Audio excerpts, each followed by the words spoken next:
Hola estudiantes, buenos días, buenas tardes, buenas noches. Queremos dar inicio a la tercera unidad que corresponde a las corrientes pedagógicas actuales. En esta unidad vamos a analizar desde la clasificación que realiza Saviani, vamos a analizar las teorías no críticas, las teorías críticas y las teorías crítico-reproductivistas con diferente bibliografía como para que ustedes puedan entender y analizar no solamente los discursos que provienen de las teorías, sino también cómo inciden en las prácticas pedagógicas y didácticas de los docentes frente a la educación. Vamos a comenzar analizando junto con un Power que esperamos sea claro para ustedes. Nosotros en las unidades anteriores habíamos comenzado a analizar en la unidad número 1, qué es la educación, qué es la pedagogía y los diferentes niveles de análisis que pueden tomarse de la educación y de la escuela. Un análisis macro, análisis micro y por supuesto el nivel también institucional. Luego hemos estudiado la socialización en sus dos fases, la socialización primaria y la socialización secundaria, haciendo énfasis e hincapié en el proceso de socialización secundaria que se inicia cuando los niños y niñas ingresan a la escuela por primera vez, pero que también es comprensible ese mismo fenómeno de la socialización cuando ustedes han ingresado a la facultad, a la Universidad Nacional de Jujuy. Pero en el análisis de la escuela también la hemos visto como un fenómeno que tiene un desarrollo histórico y social, que su forma está completamente naturalizada y que surge en la modernidad y que podemos relacionarla con tres dimensiones, la social y cultural, la política y la económica, puesto que estas tres dimensiones en su conjunto van a incidir en el desarrollo y en la presentación y en el surgimiento de la escuela como dispositivo del Estado para la formación y la preparación de los niños, tanto como sujetos y ciudadanos del nuevo orden social, que por eso también está relacionado con la dimensión política. Bien, en esta unidad analizamos las teorías de la educación y vamos a partir de, les decía yo, de la presentación que hace Saviani de las teorías. Él analiza la situación educativa en América Latina y descubre que con frecuencia pueden notarse en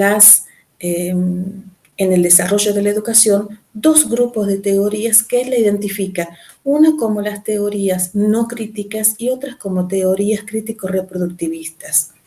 La diferencia se centra en la inclusión o no del fenómeno de la marginalidad social como parte para la presentación de las teorías de la escuela.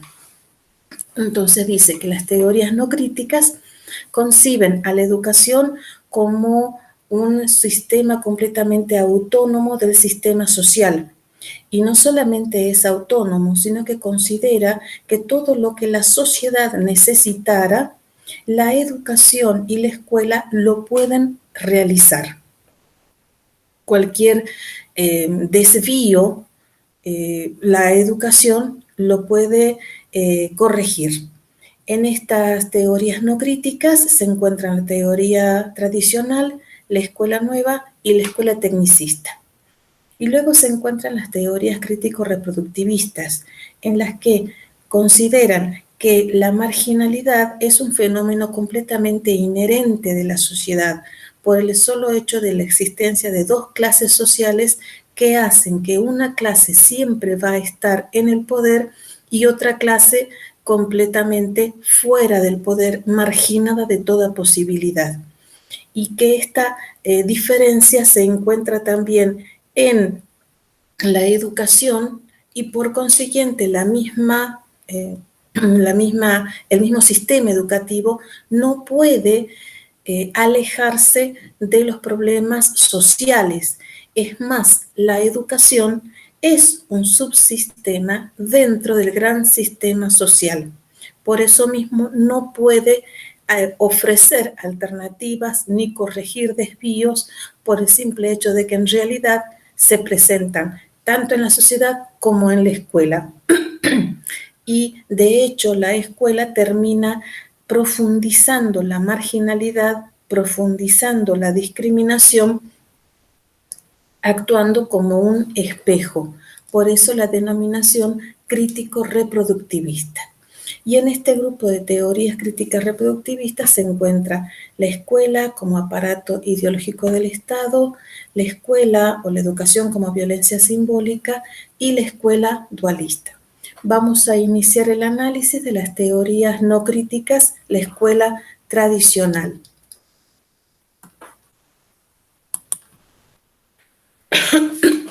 En la escuela tradicional, nosotros podemos analizar el desarrollo de la teoría tradicional como un trabajo en el que es el adulto, es el docente, el que se presenta como autoridad, no solamente la autoridad en el conocimiento, sino también una autoridad que emana del mismo Estado y de la misma sociedad. Por eso mismo el estudiante es completamente dependiente y necesita estar sujeto a la relación del docente y de la escuela. El docente tiene el papel central, tiene la autoridad en el proceso de la educación, y el estudiante es considerado no solamente dependiente, sino una tabula rasa o tabla rasa, entendiéndola como si el niño o la niña no tuviera ningún tipo de conocimientos y que su único papel es recibir, repetir todo lo que el docente le enseña. La teoría tradicional tiene un sistema y un método de trabajo enciclopédico, repetitivo, rígido, que se basa completamente en la memorización de los contenidos que el docente presenta. El orden y la disciplina es central en esta teoría. Los castigos corporales tenían un sentido y una función, que era doblegar el cuerpo como base para el desarrollo moral de los niños y niñas, que luego serían los adultos en la sociedad. Estos mismos castigos corporales se encuentran en la base de la misma razón de la sociedad, y es esta forma de trabajo en la que se toma como normal el trabajo con todos los niños. De esta manera se establece en cada escuela un universo pedagógico que permite que el docente y el estudiante hagan una abstracción de lo que sucede en el afuera escolar para centrarse solamente en lo bello y lo puro que es el conocimiento y la ciencia. El supuesto es que todos los niños que ingresan ahí son normales. Normales entendida como lo común que todos los niños, para poder aprender y para aprender de la misma manera, se toma como línea o como de la línea de la normalidad. Por consiguiente, 2 ojos, 2 oídos, 2 piernas, 2 brazos, 2 manos es lo común.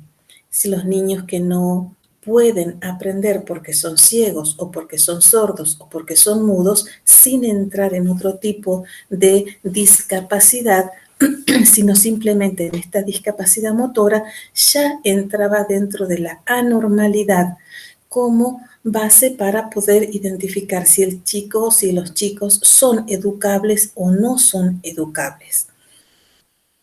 En esta misma teoría tradicional se establece que el trabajo tiene que ser igual para todos, Recordemos acá también el inicio de los conceptos de la simultaneidad sistémica que explicaba Silvina Wirtz en su texto.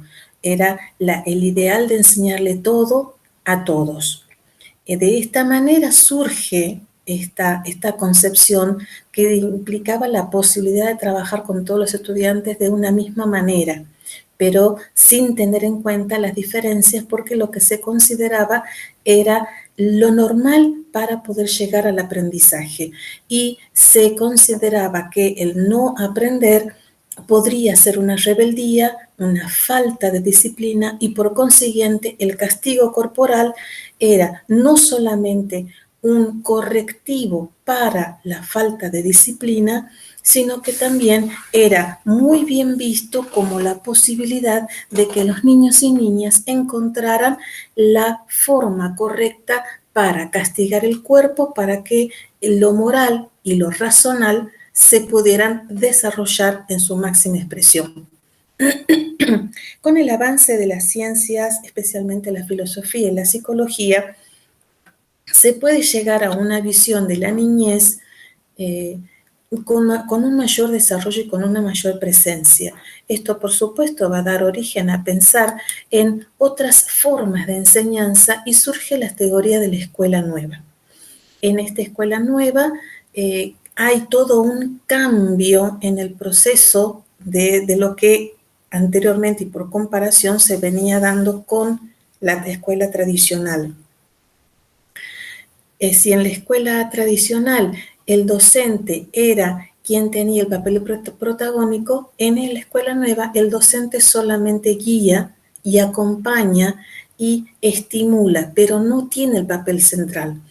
El protagonista en esta escuela nueva es el estudiante, el niño y la niña, que se considera que su propia capacidad intelectual, dada por la curiosidad infantil, le da la alternativa de desarrollar un pensamiento creador, el descubrimiento del conocimiento. Y el método se basa justamente en la posibilidad de que el niño, por en contacto con diferentes fuentes de conocimiento, le permita comprender, le permita jugar, le permita aprender. Es una teoría que desarrolla las diferentes posibilidades para la participación de los niños. El método es más flexible, más dinámico, y como se centra en los intereses de los niños, también es democrática. En esta teoría de la escuela nueva podemos analizar dos vertientes. Una vertiente europea con De Crowley y Montessori, que se habían vinculado con la educación a través de los niños ciegos, sordos, y que se veía que con una atención diferente, que con un método diferente, lograban encontrar o lograban un desarrollo educativo mucho más amplio y mucho más profundo que en las escuelas comunes. De ahí entonces que se toma su trabajo para poder llevarlo por comparación a las escuelas comunes. Y en Estados Unidos, toda la línea de John Dewey trabaja sobre la actividad y los intereses de los niños y niñas en las escuelas. Y en este proceso, el desarrollo que presenta John Dewey y los otros autores en las diferentes líneas de trabajo, es muy interesante, porque consideraban que la tarea del docente no era sino más que nada la de acompañar el desarrollo y el proceso educativo y de aprendizaje de los niños y niñas. El docente no tenía nada para hacer. En realidad, hasta podía llegar a ser un obstáculo si es que él presenta conocimientos o conceptos que a lo mejor a los chicos no les interesa en ese momento. Entonces, si el docente los presenta antes, a los chicos no les importa justamente porque no han llegado con un nivel de desarrollo propio para ese tema. Pero la otra alternativa era que si lo presenta después, ya el interés no está dado en los chicos. Por eso es que se centra la mirada del docente como la de un observador y estar a disposición de los niños como para ofrecerles alternativas de juego que lleven al descubrimiento y al aprendizaje.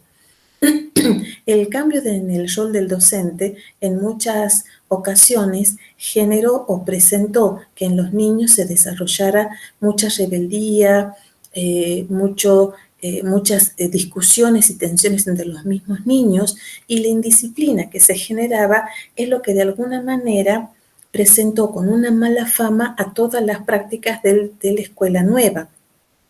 Por eso es que podemos decir que, si bien es cierto, en la actualidad hay una huella de la teoría y de las prácticas de la escuela nueva, no pudo generar mayor desarrollo. La escuela tecnicista, que se va a presentar hacia aproximadamente 1940-1960, cambia el enfoque de lo que se venía trabajando en una y en otra teoría. Aquí ya no es ni el docente ni el estudiante los protagonistas, sino que en realidad se basa todo en el método. El sistema educativo es el que es analizado y puesto en la mesa, en la relevancia, por el hecho de considerar que si ese sistema se desarrolla, todo es posible. Lo que hay que analizar es que el docente tiene que cumplir su función, que es controlar y desarrollar las actividades tal como están dadas en los planes. El estudiante, su única función, su único trabajo es aprender lo que el docente propone en ese momento. Pero lo que se desarrolla con mayor énfasis son los planes, los proyectos, la organización y el control, porque se considera que verdaderamente bajo los principios de la racionalidad y la eficiencia se puede verdaderamente lograr una educación que sea neutral y científica. Se centra más que nada el interés en la formación de los recursos humanos. Esta escuela tecnicista coincide con el pensamiento desarrollista, que en lo económico buscaba justamente o prioriza el crecimiento a través de la industrialización, la tecnificación y la modernización. En esta época surgen expresiones de tomar la educación como inversión, porque justamente coincidía con esta necesidad. La educación serviría a los fines económicos en tanto justamente desarrolle planes que colaboren con el desarrollo de formar capital humano para el trabajo. Por otro lado, era importante, analizando el sistema educativo, lograr reconocer y corregir todas las interferencias que pudieran existir en el desarrollo para maximizar el plan educativo que se quiere desarrollar. Esta teoría, esta escuela tecnicista, si bien es cierto, tampoco se alcanza globalmente no logra instalarse en todas las escuelas, sí podemos reconocer que hay una tendencia muy fuerte en la educación a considerar que tanto el docente como el estudiante no cuentan para el desarrollo de la educación, sino que lo que cuenta y lo importante es la organización y el control del proyecto educativo que se quiere realizar. Si se toman en cuenta estas tres teorías educativas, podemos analizar, podemos reconocer que las teorías educativas no críticas no contaban con el análisis o no considerar la marginalidad social o las diferencias sociales como un elemento a tomar en cuenta dentro de lo que es el análisis de la educación, no permiten justamente terminar con una propuesta que fuese una teoría macro, sino que se quedaron solamente en lo que el docente tiene que hacer y lo que el estudiante debe hacer y cuál es la mejor manera de desarrollarlas. Estas tres teorías han desarrollado propuestas concretas de trabajo y líneas y prácticas educativas que los docentes podían tomar. De hecho, las prácticas de los docentes tienen o una huella de la teoría tradicional o una huella de la teoría tecnicista o de la escuela nueva. Todas las prácticas concretas de la educación tienen huellas de estas tres teorías y esto es lo que de alguna manera permite analizar cuál es el fundamento ideológico de las tareas que realizan los docentes en el aula frente a los estudiantes. Y incluso a pesar del propio discurso que pueda tener el docente de su propia práctica. Muchas veces los docentes consideran que lo que ellos realizan en el aula se basa en el desarrollo de los estudiantes, en el interés de los estudiantes, pero cuando uno analiza lo que él hace y dice en el aula, todo su discurso dista bastante de la realidad. Entonces, este discurso pedagógico de los docentes podemos encuadrarlos en algunas de las teorías. En este momento, de todas maneras, no podemos decir que haya una teoría pura, sino que las prácticas de los docentes tienden a ser o tradicionales o más de la escuela nueva. Tienen huellas, hay tendencias que uno puede descubrir en los dichos de los docentes y en las prácticas de ellos.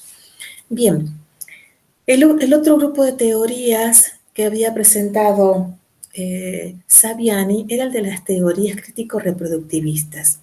En este grupo de teorías, en general, las tres consideran que la sociedad capitalista está completamente fragmentada en clases.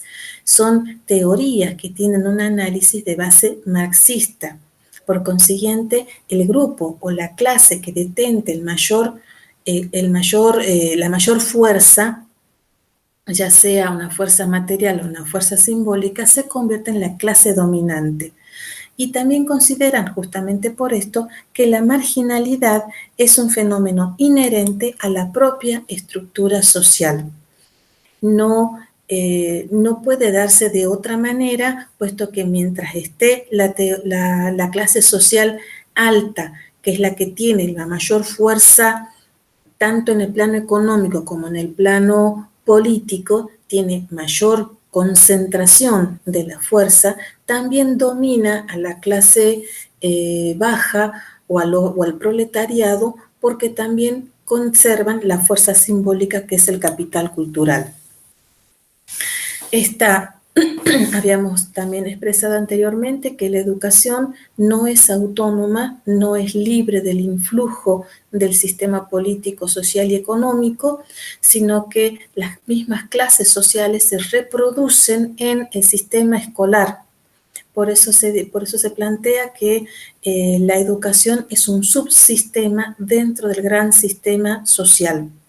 Pero estas teorías críticas reproductivistas no son en realidad una propuesta pedagógica, no tienen un desarrollo para la práctica, sino que lo que realizan es una explicación del funcionamiento escolar. Develan lo que en la escuela termina realizándose.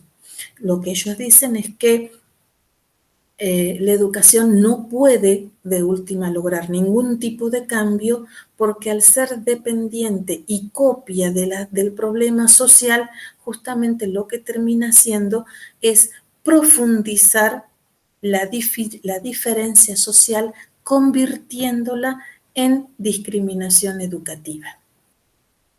En la medida en que un docente, al dar clases en una escuela donde hay jóvenes de mayor procedencia de clase social baja, tiende a desarrollar un conocimiento útil y práctico para estos estudiantes y no es un conocimiento profundo, elevado y abstracto que sirva para el desarrollo simbólico y la posibilidad de acceder a la universidad como para jóvenes de otra clase social.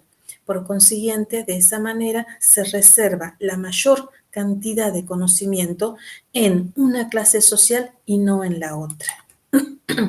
La función, entonces, lo que estos teóricos insisten es que al imponer una cultura sobre los estudiantes, niños y niñas de una clase social baja, ya sea por la imposición o porque el contenido subestima la cultura popular, se naturaliza la diferencia. Esto quiere decir que la fuerza que realizan los docentes en las prácticas escolares sobre jóvenes, niños y niñas de clases sociales marginadas, ya sea, decimos que la imposición de la cultura dominante ya se realiza porque, por un lado, la cultura popular es desestimada, es subestimada como algo que no tiene que ser estudiado, es ignorada, no solamente es rechazada y discutida, sino que es completamente ignorada. En este grupo de teorías tenemos tres líneas que son de Althusser, Bourdieu-Passeron y Boudeloy-Stablet. Luis Althusser presenta la teoría de la escuela como aparato ideológico del Estado. Lo que explica Althusser es que en el Estado hay dos tipos de aparatos que funcionan con la conservación del statu quo o con la conservación de que la clase dominante siga siempre estando en ese mismo lugar de dominación y de poderío. Tiene un aparato represor que funciona justamente con la función del control, represión y contención, ya sea a través del ejército, la policía, las prisiones, los tribunales, pero el otro aparato que también tiene el Estado es el aparato ideológico y que funciona justamente a partir de desarrollar contenido ideológico que posibilita que todos los niños y niñas aprendan e internalicen cuáles son los valores y saberes que permiten que una clase social permanezca siempre en el poder y que naturalicen la sujeción, la dependencia y la marginación como algo que naturalmente se da porque es así, porque no hay otra razón que simplemente el hecho de que siempre fue así. Y eso se naturaliza y se aprende a través de la escuela. Bourdieu y Passeron lo que explican a través de su teoría de la enseñanza como violencia simbólica es justamente que la acción de dominación entre el docente y el estudiante posibilita que el docente realice ese trabajo de inculcación de los significados como completamente naturales y comunes a todos. Hay un ejemplo, terminamos de ver la otra teoría y continuamos con ejemplos que posibiliten analizar el funcionamiento de estas teorías. La tercera teoría de la crítica reproductivista es la de la escuela dualista. Boudeloy y Stablet dicen que el sistema educativo, bajo una apariencia de unidad, de organización, en realidad se encuentra profundamente dividida en dos redes que se corresponden con las clases sociales. Hay una escuela para la clase obrera y hay una escuela para la clase alta. En la escuela o en la red escolar para la clase alta, justamente lo que tiene tiende al desarrollo de conceptos y de culturas que van a favorecer la inclusión de los jóvenes en el mundo político, en el mundo empresarial, en el mundo económico, permaneciendo siempre en la misma posición, mientras que la red escolar para la clase obrera tiene conocimientos que están más ligados a lo concreto, al trabajo, son muy generales, amplios y difusos, por lo que la falta de conocimientos nunca les permitiría alcanzar un mayor nivel o desarrollo académico. Por consiguiente, siempre se quedan en el mismo lugar de desarrollo intelectual. ¿Cuáles son algunas de los ejemplos que uno podría trabajar en estas teorías crítico-reproductivistas? Hace muchos años, cuando comenzó a plantearse la existencia de la evaluación del sistema educativo a través de los operativos de evaluación, en una de las primeras, la primera evaluación que se hizo en el tercer grado, recuerden ustedes que en estos operativos nacionales de evaluación se toma una misma evaluación para todos los estudiantes que asistían a tercer grado en las escuelas, desde Jujuy hasta Tierra del Fuego. Y se realizaba la toma de la prueba en el mismo día, a la mañana y a la tarde, y era la misma prueba. No habían cambios, justamente considerando que si la educación es igual para todos, la prueba también tenía que ser igual para todos. La evaluación era igual para todos. Lo que queremos analizar acá y presentar acá como para que ustedes lo analicen críticamente es que en la evaluación de lengua de tercer grado, lo que se presentaba era un relato, una narración, un pequeño cuento para que los niños y niñas lo leyeran y luego les hacían preguntas en relación al texto, lo que en lengua se llama la comprensión lectora. El texto era La plaza de mi barrio. Podríamos considerar un texto común, un texto sencillo, pero tendríamos que analizar cuál es la realidad concreta, social, en las diferentes provincias, por el hecho de que todas las zonas rurales, todas las zonas de montaña, arrojaron como resultado que los niños no tienen comprensión lectora. En realidad lo que los niños no tienen es una plaza y tampoco tienen un barrio. Pensemos ahora en la montaña y en las zonas rurales en donde las agrupaciones de las diferentes familias y personas que viven ahí están caracterizadas por la distancia. Ustedes saben que hay niños que caminan kilómetros y varios kilómetros para poder llegar a la escuela. Están asentados en zonas en donde no hay una conformación lineal de barrio, de ciudad, y donde lo que tampoco existe es una plaza. Por consiguiente, no puede una persona hacer un análisis de un texto cuando lo que no tiene es el conocimiento de la realidad que se le está presentando como plaza de barrio. No es el hecho de que no tuviera comprensión lectora, sino que lo que no tenía es el conocimiento de esa realidad. Sería como para ahora presentarnos a nosotros un texto acerca de el sabor de la sopa de aleta de tiburón. Si alguno la probó, si alguno lo comió, puede ser que pueda hacer algún tipo de análisis. Los que no hemos comido ese tipo de sopa de aleta de tiburón, no podríamos probablemente responder a preguntas que tienen que ver con esa realidad. Entonces, pensar que todos somos iguales, pensar que como todos somos iguales tenemos que aprender lo mismo, es la base del pensamiento que guía el análisis de estas teorías crítico-reproductivistas.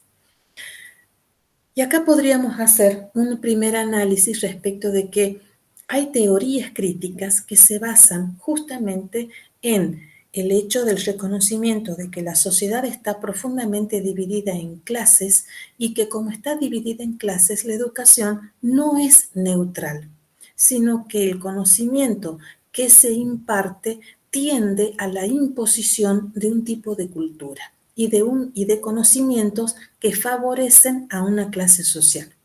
Pero en realidad también se puede considerar que hay teorías críticas que dicen que es posible salir de la reproducción, que plantean el reconocimiento de la fuerza transformadora que pueden llegar a tener las personas, el docente, el estudiante, como piedra realmente que posibilita el no caer en la reproducción absolutamente mecánica, eh, mecánica y que sea absolutamente imposible salir de la reproducción. En este caso, nosotros podríamos tomar la teoría de Paulo Freire, que posibilita un análisis diferente.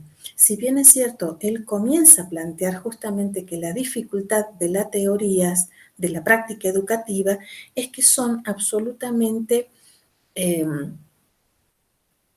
deshumanizantes, por el hecho de que en realidad el docente lo que realiza es solamente una narración de un conocimiento, cuenta un tema, cuenta un concepto y espera que sea aprendido por el estudiante, espera que éste sea totalmente aprendido, internalizado. Por eso es que Paulo Freire considera que la educación termina siendo como simplemente una tarea mecánica en la que el docente deposita conceptos, deposita conocimientos en la mente del sujeto. De nuevo vuelve a plantear acá la relación de la mente del sujeto como una tabla rasa que no tiene conocimientos y que el docente escribe a través de su palabra, a través de su enseñanza, escribe todo lo que el estudiante tiene que llegar a saber. Ese acto de depositar conocimientos es lo que lo lleva a presentar, a criticar a la educación cuando ésta es realmente bancaria, como simplemente un acto de depósito de conocimientos y donde no se considera la conciencia del estudiante ni la propia conciencia del sujeto, del docente, como posibilitadores de algo que pudiera llegar a ser diferente. Cuando se considera que la tarea del docente es simplemente mecánica para depositar conocimiento, lo que termina realizándose es no solamente es deshumanizante, porque el docente se deshumaniza cuando considera que el mismo estudiante no tiene ni la conciencia para poder aprender lo que él le está presentando, como tampoco puede llegar a despertarle al mismo docente el amor al conocimiento. Por esto termina planteando que la educación dada de esta manera es necrofilia, es matar el amor al conocimiento. Termina siendo esto una práctica completamente reproductivista, pero que en realidad la posibilidad de los sujetos es tomar conciencia de esto y justamente a partir de tomar conciencia, generar un desarrollo en el que la conciencia del sujeto docente también se conecte con la conciencia del sujeto estudiante y entre ambos descubran el conocimiento, pero partiendo justamente del reconocimiento de esa primera limitación. No es aquí algo como de cambiar la página.